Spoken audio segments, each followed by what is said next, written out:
الحمد لله الذي لم يتخذ ولدا ولم يكن له شريك في الملك ولم يكن له ولي من الذل وكبره تكبيرا. أما بعد فأعوذ بالله من الشيطان الرجيم. بسم الله الرحمن الرحيم. إنا نحن نزلنا الذكر وإنا له لحافظون. صدق الله مولانا العظيم.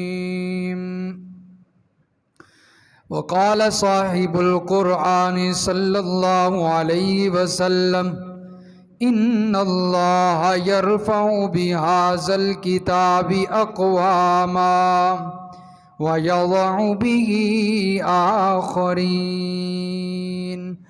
وصدق رسوله النبي الأمي الكريم، ونحن على ذلك لمن الشاهدين والشاكرين، والحمد لله رب العالمين.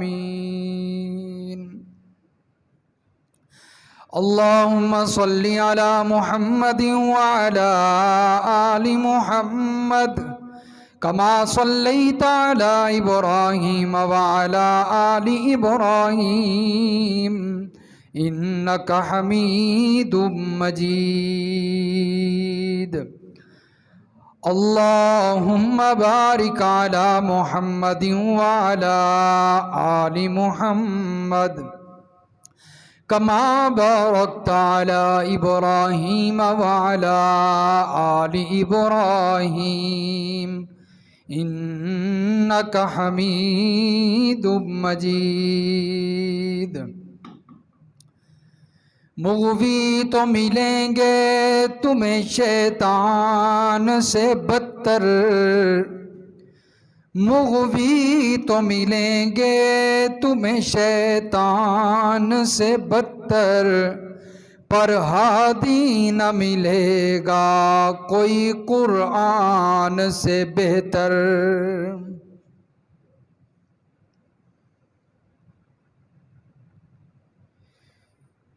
انتہائی واجب الاحترام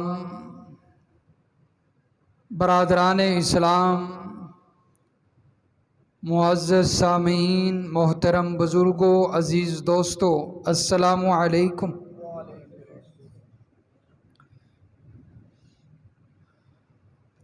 جب سے اللہ تبارک و تعالی نے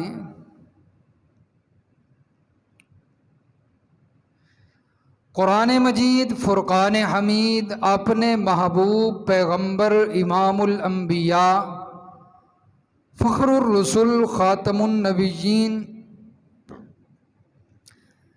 صلی اللہ علیہ وسلم پر نازل فرمایا ہے، اس وقت سے لے کر آج تک یہود و نصارہ اور مشرکین اور دیگر کافر اس قرآن مجید کی تکذیب اور تردید کی کوشش میں لگے ہوئے ہیں،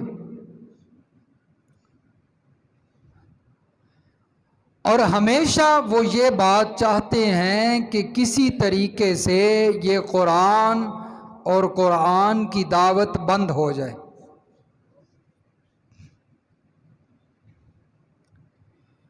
یہی وجہ ہے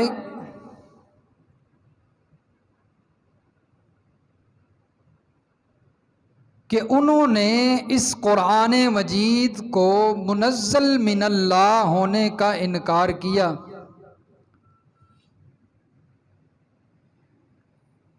اس بات کا انکار کیا کہ یہ قرآن اللہ کی طرف سے نازل کردہ ہے، بلکہ انہوں نے کہا بل قالوا اضغاث احلام بل افتراہ، یہ محض خواب کی باتیں ہیں، بلکہ اس کو امام الانبیاء کے بارے میں کہتے کہ وہ یہ قرآن خود نعوذ باللہ گھڑ کر لاتے ہیں۔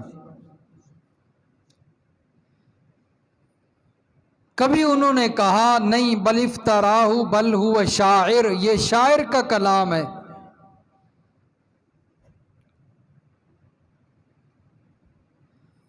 لیکن جب ان کے ان حربوں نے، ان پروپگنڈوں نے کام نہ کیا تو انہوں نے لوگوں کو کہنا شروع کر دیا کہ اس کلام کو، اس قرآن کو نہ سنا کرو، نعوذ باللہ تم اس کو سننے کی وجہ سے گمراہ ہو جاؤ گے، بھٹک جاؤ گے، راستے سے ہٹ جاؤ گے، جس کا تذکرہ قرآن مجید سورۃ حامیم سجدہ میں فرماتا ہے، کرتا ہے، وَقَالَ الَّذِينَ كَفَرُوا لَا تَسْمَعُوا لِهَذَا الْقُرْآنِ وَالْغَوْا فِيهِ لَعَلَّكُمْ تَغْلِبُونَ۔ کافر کہا کرتے تھے اپنے چھوٹے طبقے کے لوگوں کو اور ان لوگوں کو جو تھوڑا اسلام کی طرف جن کا رجحان ہوتا، ان کو کہتے کہ اس قرآن کو نہ سنو، بلکہ جب یہ قرآن پڑھا جا رہا ہو اس وقت شور مچایا کرو تاکہ تم غالب ہو جاؤ اور اللہ کا پیغمبر لوگوں تک قرآن نہ پہنچا سکے۔ تو مسلسل ان کی کوشش یہی رہی ہے کہ کسی نہ کسی طریقے اس قرآن کی دعوت کیا ہو جائے، بند ہو جائے۔ اسی کوشش میں وہ لگے رہے۔ لیکن میرے دوستو، اللہ تعالیٰ نے دین اسلام کو، اپنے دین کو غالب تو کرنا تھا۔ ہر صورت میں اللہ تعالیٰ نے اس دین کو، جو دین قرآن مجید میں محفوظ ہے، اس کو غالب اللہ تعالیٰ نے کرنا ہی تھا۔ تو کافروں کی لاکھ کوششوں کے باوجود یہ دین غالب ہو کر رہا کہ نہ رہا؟ غالب ہوا۔ کافروں کی تو کوشش تھی کہ یہ دین کبھی جو ہے وہ غالب نہ آئے، ہم ہمیشہ غالب رہیں، لیکن پھر بھی یہ دین غالب ہو کر رہا۔ وہ پھر بھی کوششیں کرتے رہے، اپنی حرکتوں سے باز نہ آئے۔ وہی حرکتیں اس دعوت کو بند کرنے والی، اس دین کو پھیلنے سے روکنے کے لیے جو وہ پروپگنڈے کرتے تھے، حرکات کرتے تھے، ان سے وہ باز نہ آئے، کوششیں کرتے رہے۔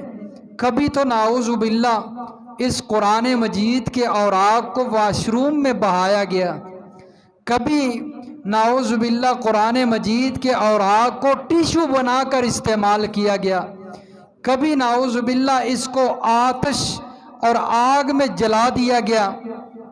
تو مختلف حرکات وہ کرتے رہے، پروپگنڈے اپنے چلاتے رہے تاکہ یہ قرآن جو محفوظ ہے مسلمانوں کے پاس، یہ قرآن ان کی زندگیوں سے دور ہو جائے۔ جب تک ان کی زندگیوں میں قرآن ہے اس وقت تک ہم ان کا کچھ نہیں بگاڑ سکتے۔ تو ان کے یہ سارے پروپگنڈے محض اس لیے تھے کہ دین اسلام جو پھیل رہا ہے وہ محض قرآن کی وجہ سے پھیل رہا ہے، کیونکہ قرآن ایسی مؤثر کتاب ہے کہ جو سنتا ہے اس پر اثر کر جاتی ہے۔ تو انہوں نے بنیاد سے ہاتھ ڈالا اور قرآن مجید کو جلانا شروع کر دیا۔ جیسا کہ آپ نے سنا ہے کہ ابھی گزشتہ دنوں میں سویڈن کے اندر جو ہے یہ حرکت کی گئی ہے۔ تو یہ یہود و نصارہ مسلسل یہ حرکات کرتے نظر آ رہے ہیں اور کرتے ہوئے آ رہے ہیں شروع سے، جب سے یہ قرآن نازل ہوا ہے۔ ہائی لینڈ کے اندر جو ہے وہ قرآن مجید کی بے حرمتی کی گئی، لیکن وہ اپنی حرکات سے باز نہیں آتے۔ قرآن مجید وہ کتاب ہے کہ جس کے بارے میں اللہ تعالیٰ نے فرمایا ہے انا نحن نزلنا الذکر وانا لہ لحافظون، ہم ہی اس کی حفاظت کرنے والے ہیں، ہم اس کو نازل کرنے والے ہیں۔ تو اللہ تعالیٰ فرماتے ہیں کہ یہ یہود و نصارہ، کفار، مشرکین اپنا پورا زور لگا لیں اور قرآن کی جو ہے وہ دعوت کو بند کرنے پر ہیں، اور قرآن کو روکنے کے لیے، دعوت کو روکنے کے لیے پورا زور لگا لیں اور اس کے مٹانے پر پوری کوششیں کر لیں، اللہ فرماتے ہیں کہ اس کی حفاظت ہم کر رہے ہیں۔ یہ کفار مٹ جائیں گے، قرآن کبھی نہیں مٹ سکتا، قرآن قیامت تک باقی رہے گا، بلکہ قیامت کے بعد بھی قرآن کا تذکرہ ہوگا۔ فرمایا اس کی حفاظت اللہ تعالیٰ خود فرما رہے ہیں۔ تو اسی حوالے سے آج چند باتیں آپ کے سامنے عرض کرنے کا ارادہ ہے۔ جو غیر مسلموں نے، کفار نے قرآن کی بے حرمتی کر کے 1.5 ارب مسلمانوں کے دلوں کو پریشان کیا ہے۔ ہر مسلمان جو واقعی حقیقت میں مسلمان ہے، اس کے اندر ابھی اسلامی غیرت باقی ہے، تو وہ حقیقت میں پریشان ہے اس بات سے۔ تو اس سلسلے میں سب سے پہلے تو ہمیں قرآن مجید کی عظمت کو دیکھنا چاہیے۔ قرآن کریم کی عظمت کیا ہے، اس کا ہمیں علم ہونا چاہیے، کیونکہ جب تک کسی چیز کی عظمت نہ جان سکے بندہ، اس کا علم نہ حاصل کر سکے، اس وقت تک اس چیز کا ادب و احترام دل میں نہیں بیٹھتا۔ اس لیے قرآن بڑی عظیم کتاب ہے، عظمت والی کتاب ہے۔ تو اس کی عظمت قرآن مجید نے خود جو ہے وہ واضح فرمائی ہے۔ سب سے پہلی بات تو یہ ہے کہ یہ قرآن کس کی طرف سے نازل کرتا ہے جی؟ اللہ ہی کی طرف سے، کسی عام ہستی، کسی عام ذات کی طرف سے نازل کردہ نہیں ہے، یہ بادشاہوں کے بادشاہ کی طرف سے نازل کردہ ہے۔ جیسا کہ سورۃ التوبہ میں اللہ تبارک و تعالی، اسی طرح سورۃ یونس میں آیت نمبر 37 میں اس بات کا تذکرہ فرماتے ہیں۔ فرمایا کہ یہ قرآن مجید فرقان حمید، لا ریب بے عیب کتاب جو مسلمانوں کے پاس ہے اور مسلمانوں کے لیے ہی اتاری گئی، فرمایا یہ ہماری طرف سے ہی نازل کردہ ہے۔ فرمایا وَمَا كَانَ هَذَا الْقُرْآنُ أَن يُفْتَرَى مِن دُونِ اللَّهِ، اس قرآن کی شان یہ نہیں ہے کہ اس کو گھڑ لیا جائے، بلکہ یہ اللہ کی طرف سے نازل کردہ ہے۔ وَلَٰكِن تَصْدِيقَ الَّذِي بَيْنَ يَدَيْهِ، لیکن یہ تصدیق کرتا ہے ان کتابوں کی جو اس سے پہلے ہیں۔ تورات و انجیل، زبور، جتنی پہلے آسمانی کتابیں گزری ہیں ان کی قرآن کیا کرتا ہے؟ تصدیق کرتا ہے۔ وَتَفْصِيلَ الْكِتَابِ لَا رَيْبَ فِيهِ مِن رَّبِّ الْعَالَمِينَ، فرمایا اس میں شک نہیں ہے کیونکہ یہ نازل کردہ ہے من رب العالمین، کس کی طرف سے؟ اللہ ہی کی طرف سے نازل کردہ۔ اسی طرح جب ہم قرآن مجید شروع کرتے ہیں، سورۃ البقرہ کی تلاوت شروع ہوتی ہے، رب العالمین فرماتے ہیں الف لام میم ذالک الکتاب لا ریب فیہ، اے مسلمانوں جس کتاب کو شروع کرنے لگے ہو اس کی عظمت کو پہلے پہچانیے کہ لا ریب فیہ، اس میں شک کی گنجائش۔ فرمایا یہ شک سے پاک ہے، ریب سے پاک ہے، عیب سے پاک ہے۔ اسی طرح فرمایا یہ قرآن عام انسان کا کلام نہیں ہے، کسی انسان جن کا کلام نہیں ہے، بلکہ یہ تو کلام ہے رب العالمین کا، کلام الہی ہے۔ سورۃ التوبہ میں اللہ تعالیٰ فرماتے ہیں آیت نمبر 6 میں، فرمایا وَإِنْ أَحَدٌ مِّنَ الْمُشْرِكِينَ اسْتَجَارَكَ فَأَجِرْهُ حَتَّى يَسْمَعَ كَلَامَ اللَّهِ۔ میرے پیغمبر اگر مشرکین میں سے آپ سے آ کر کوئی پناہ مانگے تو آجرہ آپ اسے پناہ دیں دے، حتی یسمع کلام اللہ، یہاں تک کہ وہ اللہ کا کلام سن لے۔ یہاں تک کہ وہ کس کا کلام سن لے؟ یہ کلام الہی ہے، اس کی بڑی عظمت ہے، الہ العالمین کی طرف سے نازل کردہ ہے، اس کا اپنا کلام ہے۔ ایک اور مقام پہ اللہ تبارک و تعالی فرماتے ہیں سورۃ البقرہ کی آیت نمبر 231 میں، فرمایا یہ قرآن معمولی کتاب نہیں ہے، بلکہ یہ اللہ کی طرف سے ہمارے لیے ایک عظیم نعمت ہے۔ یہ کیا ہے جی؟ عظیم نعمت ہے۔ فرمایا وَاذْكُرُوا نِعْمَةَ اللَّهِ عَلَيْكُمْ وَمَا أَنزَلَ عَلَيْكُمْ مِنَ الْكِتَابِ وَالْحِكْمَةِ يَعِظُكُمْ بِهِ۔ فرمایا وَاذْكُرُوا نِعْمَةَ اللَّهِ، ذکر کرو اللہ کی اس نعمت کا، ذکر کرو اللہ کی اس نعمت کا۔ کون سی نعمت؟ فرمایا وما انزل علیکم من الکتاب، جو نازل کرتا ہے اللہ کی طرف سے، علیکم من الکتاب، یہ قرآن، اس نعمت کا ذکر کرو۔ یہ بہت بڑی نعمت ہے اللہ کی طرف سے، بہت عظیم نعمت ہے۔ ایک مقام پہ اللہ فرماتے ہیں سورۃ الانعام کی آیت نمبر 155 میں، فرمایا یہ قرآن باعث برکت ہے، باعث برکت ہے، برکت والی کتاب ہے۔ ھذا کتاب انزلناہ مبارک، اللہ فرماتے ہیں یہ جو کتاب ہے ہم نے اس کو برکت والا بنا کر بھیجا ہے۔ فرمایا جو قرآن پڑھتا ہے ہم اس کی زندگیوں میں بھی برکت ڈال دیتے ہیں، جو قرآن پڑھتا ہے ہم اس کی اولاد مال میں، تجارت میں بھی برکتیں ڈال دیتے ہیں۔ یہ برکتوں والی کتاب ہے جو ہم نے مسلمانوں کے لیے خصوصاً اتاری ہے۔ فرمایا یہ بہت بڑی برکت کا باعث ہے۔ ایک اور مقام پہ اللہ فرماتے ہیں سورۃ النساء آیت نمبر 174 ہے، فرمایا یہ قرآن معمولی کتاب نہیں ہے، فرمایا یا ایھا الناس قد جاءکم نور، اے لوگو تحقیق تمہارے پاس نور آیا ہے، تمہارے پاس نور آیا ہے، یہ روشنی والی کتاب ہے۔ فرمایا جو اس کتاب کو پڑھتا ہے، اس کتاب کو سمجھتا ہے، اس کتاب کو سیکھتا ہے، یہ ایسی روشنی مہیا کرتی ہے کہ اسے اندھیروں سے اٹھا کر روشنیوں میں لے آتی ہے۔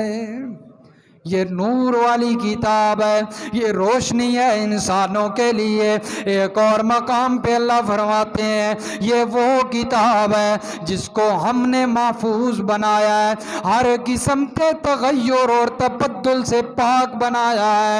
سورۃ الحجر میں اللہ فرماتے ہیں، فرمایا اِنَّا نَحْنُ نَزَّلْنَا الذِّكْرَ وَإِنَّا لَهُ لَحَافِظُونَ، بے شک ہم ہی نے اس قرآن کو نازل فرمایا ہے اور ہم ہی اس کی حفاظت کرنے والے ہیں، ہم ہی اس کی حفاظت کرنے والے ہیں۔ اور اللہ تعالیٰ نے کیسے حفاظت کی؟ تورات بھی اللہ نے نازل فرمائی، انجیل بھی اللہ نے نازل فرمائی، زبور بھی اللہ نے نازل فرمائی، باقی صحیفے بھی آتے رہے، آسمان سے کتابیں بھی آتی رہیں۔ ان کی تعداد کا علم اللہ کے علاوہ کسی کو نہیں کہ کتنی کتابیں آئیں۔ مشہور 4 نام لیے جاتے ہیں، تورات، انجیل، زبور، قرآن۔ اللہ فرماتے ہیں جتنی بھی کتابیں ہم نے نازل کی ہیں، ہم نے کسی کی حفاظت کا ذمہ نہیں لیا،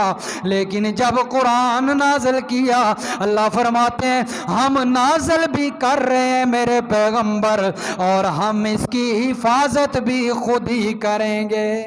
خلیفہ مامون الرشید ایک بادشاہ گزرا ہے، مامون الرشید، بہت اچھا بادشاہ، عالم۔ پہلے بادشاہ بھی عالم ہوا کرتے تھے، اب بادشاہ وہ بنتا ہے جس کو قرآن کی ایک آیت نہیں آتی، قرآن پڑھنا نہیں آتا، اور وہ سمجھتا ہے کہ میں حکومت چلا رہا ہوں۔ بھئی حکومت چلتی ہے قرآن سے، ہیں؟ حکومت نبی علیہ السلام نے اگر اس دور میں حکومت کی ہے تو کس کتاب کے ساتھ؟ قرآن۔ صحابہ کرام نے حکومت کی تو کس کتاب کے ساتھ؟ اور آج ہمارے حکمران مغرب کی جو ہے وہ تعلیم یافتہ، اس کی تعلیم پر حکومت چلا رہے ہیں، اور کہتے ہیں کہ ہم کامیاب ہو جائیں، بلکہ کامیابی اس حکومت کو ملتی ہے جو قرآن کے دستور کے مطابق چلتا ہے۔ خلیفہ مامون الرشید، محفل لگتی ہے، لوگ آتے ہیں، شاعر بھی آتے ہیں، بڑے بڑے کلام، بڑے علم والے لوگ آتے ہیں۔ ایک شاعر آیا، عیسائی ہے، خلیفہ نے دیکھا اور پہچان گیا یہ مسلمان نہیں۔ محفل ختم ہونے کے بعد اس کے پاس جاتا ہے اور کہتا ہے کس مذہب سے تعلق رکھتے ہو؟ کہتا ہے میں عیسائی ہوں۔ خلیفہ نے دعوت دی مسلمان ہو جاؤ۔ کہنے لگا میں کیوں مسلمان ہو جاؤں؟ آپ مجھ پر زبردستی نہیں کر سکتے، میں عیسائیت والے مذہب پر رہوں گا۔ خلیفہ خاموش ہو گئے، وہ عیسائی واپس چلا گیا اور گھر گیا۔ اللہ نے ذہن میں بات ڈالی، لکھنے والا تھا، کاتب تھا، بہت اچھا لکھتا تھا، شاعر بھی تھا، بڑی کلام لکھتا تھا۔ اس کے ذہن میں اللہ نے بات ڈالی، اس نے ایک نسخہ انجیل کا لکھا، ایک نسخہ تورات کا لکھا، اور پھر اس نسخے کے مطابق اور نسخے لکھتا رہا، لیکن تغیر اور تبدیلیاں کرتا رہا۔ تورات اٹھائی اور وہ 5 نسخے اٹھا کر یہودیوں کے مدرسے میں دے آیا، اور 5 نسخے انجیل کے اٹھائے اور عیسائیوں کے مدرسے میں دے آیا، لیکن اس میں تغیر اور تبدیلی ہے، 5 نسخے مختلف ہیں، اور وہ 5 نسخے دے کر آیا، لیکن انتظار کے بعد وہ نسخے واپس نہیں آئے۔ اسی طرح اس نے قرآن کے بھی نسخے لکھے، اور وہ نسخے اٹھا کر مدرسے مسلمانوں کے بچوں کے پاس دے آیا۔ 5 دن نہیں گزرے تھے، وہ بچے نسخے اٹھا کر اس کے منہ پہ آ کر لا کر مارتے ہیں اور کہتے ہیں یہ وہ قرآن نہیں جو محمد پر نازل ہوا تھا صلی اللہ علیہ وسلم۔ یہ ہے قرآن کی حفاظت۔ اور اہل مغرب نے سمجھ رکھا ہے کہ ہم قرآن کو جلاتے رہیں گے تو یہ قرآن ختم ہو جائے گا۔ نہیں بھائی، مسلمانوں کے سینوں سے کیسے ختم کرو گے؟ فرمایا اِنَّا لَهُ لَحَافِظُونَ، ہم ہی اس کی حفاظت کرنے والے ہیں، ہم ہی اس کو بچانے والے ہیں۔ فرمایا یہ قرآن وہ کلام ہے، وہ کتاب ہے جو کجی سے بھی پاک ہے، ٹیڑھے پن سے بھی پاک ہے۔ سورۃ الکہف شروع ہوتی ہے، رب العالمین کا قرآن ہے۔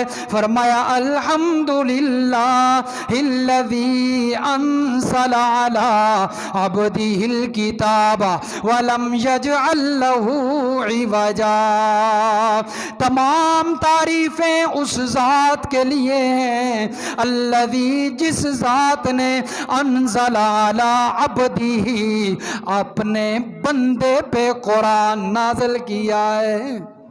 کس پہ نازل کیا ہے جی؟ اپنے بندے پہ نازل کیا ہے، کسی نوری پہ نہیں نازل کیا، کسی نوری پہ نہیں نازل کیا، اپنے بندے انسان پر نازل کیا ہے۔ فرمایا وَلَمْ يَجْعَلْ لَهُ عِوَجًا، اس کے اندر کوئی ٹیڑھا پن نہیں ہے، کوئی کجی نہیں ہے۔ جس طرح کے مولویوں کی باتوں میں ٹیڑھا پن آ جاتا ہے، کوئی اپنے پیٹ کی خاطر بات بیان کرتا ہے، کوئی کسی سے ڈر کر بات بیان کرتا ہے، کوئی پیسوں کے لالچ میں بات بیان کرتا ہے، کوئی حکومت کے ڈر سے بات بیان کرتا ہے، لیکن فرمایا قرآن وہ کتاب ہے جس کے اندر ٹیڑھا پن نہیں ہے، ہر بات بیان کرتا ہے تو کھول کر بیان کرتا ہے، روزے روشن کی طرح واضح ہوتی ہے۔ فرمایا قیما لینذر بأسا شدیدا، یہ وہ کتاب ہے جو قیم ہے، سیدھی ہے، بالکل سیدھے رستے پر لے کر جانے والی ہے۔ جس نے اس قرآن کو پڑھا ہے فرمایا وہ سیدھا ہو گیا ہے، زانی تھا زنا چھوڑ دیا۔ جس نے اس قرآن کو پڑھا ہے اس نے اس پر اثر دکھایا، وہ شرابی تھا شراب چھوڑ دی، چور ڈاکو تھا چوری چھوڑ دی، فرمایا ظالم تھا ظلم سے بچ گیا۔ یہ قیم ہے، یہ انسان کی صلاحیتوں کو غلط طریقے سے ہٹا کر صراط مستقیم پر لگاتی ہے۔ یہ وہ کتاب ہے، فرمایا اس میں کوئی کجی کوئی ٹیڑھا پن نہیں۔ فرمایا یہ وہ کتاب ہے جس کے بارے میں اللہ تبارک و تعالیٰ نے چیلنج فرمایا ہے سارے انسانوں کو، سارے جنوں کو، ساری مخلوقوں کو اللہ نے چیلنج فرمایا ہے۔ فرمایا یہ جو میں نے کلام نازل کیا ہے، قُلْ إِنِ اجْتَمَعَتِ الْإِنسُ وَالْجِنُّ عَلَىٰ أَن يَأْتُوا بِمِثْلِ هَٰذَا الْقُرْآنِ، میرے پیغمبر ان سے کہہ دیجئے یہ جو کہتے ہیں کہ یہ شاعر کا کلام ہے، یہ کسی جادوگر کا کلام ہے، یہ کسی دیوانے کا کلام ہے، ان سے کہیے اگر آپ جمع ہو جائیں، انسان بھی مل جائیں اور جنات کو بھی ساتھ ملا لیں اور اس جیسی کتاب لکھنا شروع کر دیں، میرے پیغمبر ان کی زندگیاں تو ختم ہو جائیں گی لیکن اس جیسا قرآن نہیں لا سکتے، اس جیسی کتاب نہیں لکھ سکتے۔ فرمایا اس سے بھی معلوم ہوا یہ کسی انسان کا کلام نہیں، یہ کلام الہی ہے، اللہ کا کلام ہے۔ اسی طرح فرمایا یہ وہ کتاب ہے، نبی علیہ السلام نے فرمایا یہ بہار والی کتاب ہے، یہ زندگیوں میں بہاریں لاتی ہے۔ وہ انسان جس کے دل میں اس کا کچھ حصہ بھی نہ ہو وہ دل ویران گھر کی طرح ہوتا ہے، جس کے دل میں قرآن کا تھوڑا سا بھی حصہ نہ ہو، فرمایا وہ دل کس کی طرح ہے؟ ویران گھر کی طرح ہے۔ میرے دوستو اپنے دلوں میں قرآن بساؤ، قرآن سیکھو، قرآن کو اپنے دلوں میں محفوظ کرو۔ ویران گھر بنے ہوئے ہمارے دل، اس لیے تو غیر مسلم بڑھ چڑھ کر جو ہے وہ بے حرمتی، کبھی قرآن کی بے حرمتی کرتا ہے، کبھی صاحب قرآن کی بے حرمتی کرتا ہے، بے خطر بے خوف ہو کر۔ کیوں؟ کیونکہ مسلمانوں کے دلوں میں قرآن کی عظمت نہیں، اس لیے قرآن سیکھیے، قرآن کی عظمت پہچانیے۔ اسی طرح فرمایا کہ یہ قرآن معمولی کتاب نہیں بلکہ یہ شفا ہے۔ یہ کیا ہے؟ شفا ہے۔ سورہ یونس میں اللہ تبارک و تعالی آیت نمبر 57 میں فرماتے ہیں، فرمایا یا ایھا الناس، یا ایھا الناس قد جاءتکم موعظۃ من ربکم وشفاء لما فی الصدور، اے لوگوں تاکہ تمہارے پاس یہ جو قرآن آیا ہے یہ موعظہ ہے، نصیحت ہے۔ یہ کیا ہے؟ نصیحت بن کے آیا ہے تمہارے پروردگار کی طرف سے، وَشِفَاءٌ لِّمَا فِي الصُّدُورِ، اور دلوں کی شفا بن کر آیا ہے، دلوں کی شفا بن کر آیا ہے۔ فرمایا یہ معمولی کتاب نہیں، اللہ تعالیٰ نے اس کو شفا بنا کر بھیجا ہے۔ اس لیے تو قرآن مجید پڑھ کر دم کرتے ہیں وہ بندہ جو بیمار ہو، جس کو کوئی مرض ہو، تو اللہ تعالیٰ اسے شفا دے دیتے ہیں۔ یہ شفا بن کر آئے، سب سے بڑھ کر دلوں کی شفا، دلوں کو سکون ملتا ہے۔ اس لیے میں دوستوں کو کہا کرتا ہوں، اپنے نوجوان بھائیوں کو، بھئی رات سوتے وقت اگر تمہاری عادت ہے کانوں میں ٹوٹیاں لگا کے ہینڈ فری لگا کے سونا ہے، تو کم از کم قرآن لگا کر سنا کرو، گانے نہ سنا کرو۔ قرآن سنو گے دلوں کو شفا ملے گی، دلوں کو تسلی ملے گی، راحت ملے گی، سکون ملے گا۔ اس لیے گانے نہ سنا کرو، گانے سننے سے بندہ اور بے چین ہوتا ہے۔ کسی نے جناب وہ بڑے بڑے سپیکروں والے موبائل لیے ہوئے ہیں، وہ کوئی کام کر رہا ہے تو ساتھ گانے لگائے ہوئے ہیں، اور سپیکر اتنا بڑا ہے کہ پورے محلے میں آواز جا رہی ہوتی ہے۔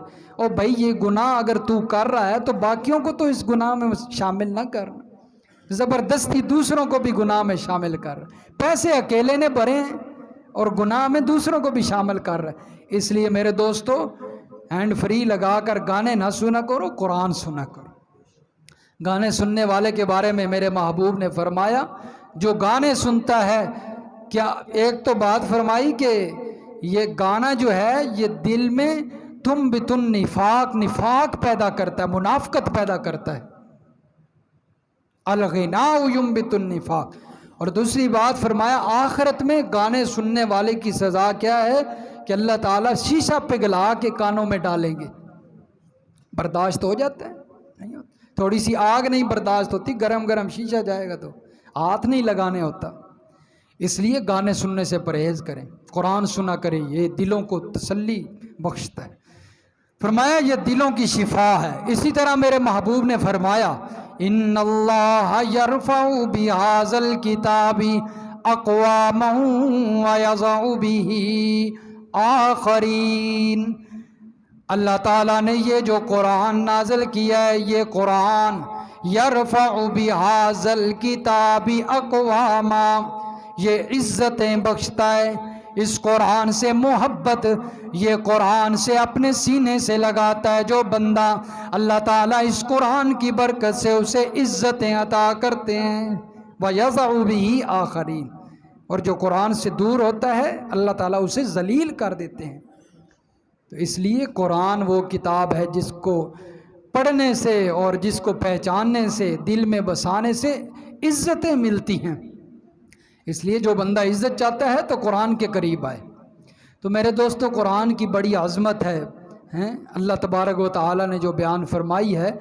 اس لیے سب سے پہلے تو اگر ہم چاہتے ہیں ان غیر مسلموں کا مقابلہ کر سکیں جو قرآن کی بے حرمتی کر رہے ہیں، سب سے پہلے اس کی عظمت پہچانیے، اس کی عظمت ہمارے دلوں میں ہونی چاہیے۔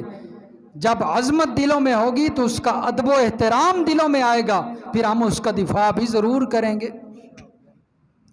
تو سویڈن کے اندر جو بے حرمتی کی گئی ہے قرآن مجید فرقان حمید کی، تو بہت بڑا سانحہ تھا، مسلمانوں کے دلوں کو پریشان کیا گیا۔ تو اس کا حال تو یہ ہے کہ سب سے پہلے تو ہماری حکومت اس کا نوٹس لے، کیونکہ ان کے پاس اختیار ہے نا، اقتدار ہے، سب کچھ ہے، نوٹس لے۔ بلکہ تمام اسلامی ممالک جو ہیں، وہ حکومت جو ہیں، وہ اس کا نوٹس لیں۔ لیکن وجہ یہ ہے کہ اس وقت ہمارے حکمران جو ہیں، اسلامی ممالک کے حکمران، اپنے مسلمان جو ملک ہے پاکستان، اس کو دیکھ لیجئے، ان کے اندر اسلامی غیرت باقی نہیں رہی، تو انہوں نے نوٹس کیا لینا ہے؟ اسلام پر حملہ ہونے والا جو واقعہ ہوگا، اسلام پر جس نے حملہ کرنا ہے، اس کا نوٹس اسلامی حکومت کیسے لے جب وہ ان کے اندر اسلامی غیرت ہی نہیں باقی۔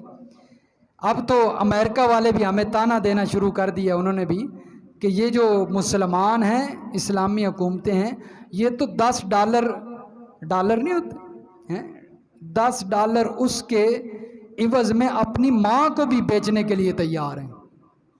غیرت ہی ختم ہو گئی ہے نا، صرف پیسے کی پڑی ہے، اپنی کرسی کی پڑی ہے، اور پیسہ اقتدار اس چیز کی فکر ہے، لیکن اس چیز کی ہرگز فکر کوئی نہیں کہ اسلام کے اوپر حملہ ہو رہا ہے اور ہم مسلمان ہیں۔ جب اسلام پر حملہ ہونا ہے تو مسلمانوں نے نہیں دفاع کرنا تو کس نے کرنا ہے؟ کوئی اور آئے گا دفاع کرنے؟ اللہ تعالیٰ نے تو حفاظت کرنی ہے، لیکن اللہ ہمارا بھی تو امتحان لیتے ہیں نا۔ ایک عیسائی تھا، مسلمان ہو گیا، نبی علیہ الصلوۃ والسلام کے پاس قرآن سیکھنے لگا اور اس نے سورۃ بقرہ، سورۃ آل عمران سیکھ لی۔ اس کے بعد نبی علیہ الصلوۃ والسلام پر جو وحی آتی تھی اس کی کتابت کرنے لگا، لکھتا تھا، وہ کاتب تھا۔ لیکن بعد کے اندر وہ مرتد ہو گیا اور لوگوں کو کہنے لگا کہ یہ جو نبی علیہ الصلوۃ والسلام کو میں لکھ کر دیتا تھا، یہ کوئی وحی نہیں آتی تھی بلکہ میں اب خود لکھ کر دیتا تھا۔ قرآن کی بے حرمتی کی نا۔ فرمایا کہ بخاری شریف کی حدیث ہے، حضرت انس رضی اللہ تعالیٰ عنہ بیان فرماتے ہیں، جس وقت وہ مرا، مرتد تو ہو چکا تھا، عیسائیوں کے پاس چلا گیا واپس، عیسائیوں نے اسے دفنایا جب قبر میں، رات کو دفنا کے آئے، صبح دیکھا وہ قبر پھٹی ہوئی ہے اور لاش باہر پڑی ہے۔ عیسائیوں نے الزام لگایا مسلمانوں پر کہ یہ مرتد ہو گیا تھا، اس نے دوبارہ عیسائیت والا مذہب قبول کیا، اس لیے انہوں نے اس کی قبر کھود کر اسے باہر پھینک دی ہے۔ انہوں نے پھر دفنایا اور اس سے تھوڑا گہری قبر کھود کر دفنایا تاکہ گہرائی ہوگی تو یہ نکال نہیں سکیں گے۔ دوسرے دن پھر ایسے ہی ہوا کہ اس کی میت صبح اٹھے، قبر پھٹی ہے اور لاش باہر پڑی ہے، پھر الزام لگا دیا۔ لیکن مسلمان تو نہیں کر رہے تھے۔ تیسرے دن انہوں نے کیا کیا جی، قبر کی کھدائی اتنی گہری کی کہ نکالنا مشکل ہو جائے، کہ اگر نکالنا بھی شروع کرے رات وہیں کھدائی کرنے میں ہی لگ جائے۔ تیسرے دن جب دفنا کے آئے تو دیکھا چوتھے دن پھر وہ باہر پڑا ہے، قبر پھٹی اور وہ باہر پڑا ہے۔ تو اب وہ سمجھ گئے کہ یہ مسلمانوں کا کام نہیں، یہ ویسے ہی اس پر کوئی عذاب آیا ہوا ہے۔ تو اب اس پر عذاب کیوں آیا؟ ایک تو یہ مرتد ہوا، دوسرا اس نے قرآن کی کیا کی تھی؟ توہین کی اور بے حرمتی کی، کہتا تھا میں خود لکھ کر دیتا ہوں۔ اس لیے قرآن کی بے حرمتی کرنے والوں کو اللہ تو معاف نہیں کرتے، اللہ ضرور عذاب میں مبتلا کرتے ہیں۔ زندگی میں عذاب آ جائے نہیں تو مرنے کے بعد تو عذاب ہے ہی ہے، لیکن مسلمانوں کے لیے امتحان ہے۔ یہ کیا کرتے ہیں؟ یہ کیا کرتے ہیں قرآن کی بے حرمتی کرنے والوں کے ساتھ؟ اس لیے بڑا ایک غور و فکر کا جو ہے وہ مقام ہے ہمارے اوپر، اللہ کی طرف سے بڑا امتحان ہے کہ اب ہماری ذمہ داری کیا ہے کہ ہم اس کا دفاع کیسے کرتے ہیں۔ تو اس کے لیے ہمارے اوپر بڑی ذمہ داریاں ہیں۔ اب وقت بھی ختم ہو رہا ہے، میری گھڑی بھی خراب ہے سامنے والی، بار بار مجھے ادھر ہی دیکھنا پڑ رہا ہے، تو وقت بڑھ رہا ہے۔ تو اسی دفاع کے لیے اور یہ جو قرآن کی بے حرمتی کی گئی ہے اس کے لیے آواز اٹھانے کے لیے، احتجاج ریکارڈ کروانے کے لیے ابھی جمعہ کے بعد 2:30 بجے جو ہے وہ اسی سبز منڈی چوک سے ریلی نکلے گی۔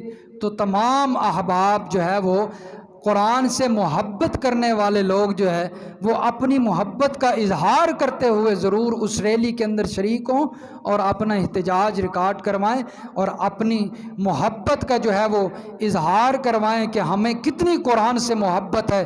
اگر قرآن پر کوئی جو ہے وہ آنچ آئی تو پھر ہم اپنی جانیں تو قربان کر دیں گے، لیکن قرآن کی بے حرمتی برداشت نہیں کریں گے۔ اس لیے تمام احباب جو ہیں ذمہ داری کا ثبوت دیتے ہوئے، محبت کا اظہار کرتے ہوئے ضرور اس ریلی میں شریک ہوں۔ وہ ریلی یہاں سے صدر گیٹ کی طرف جائے گی اور آواز اٹھاتے جائیں گے کہ ہم قرآن کے داعی ہیں اور قرآن کے محافظ ہیں۔ اللہ سمجھ نصیب فرمائے، عمل کی توفیق عطا فرمائے۔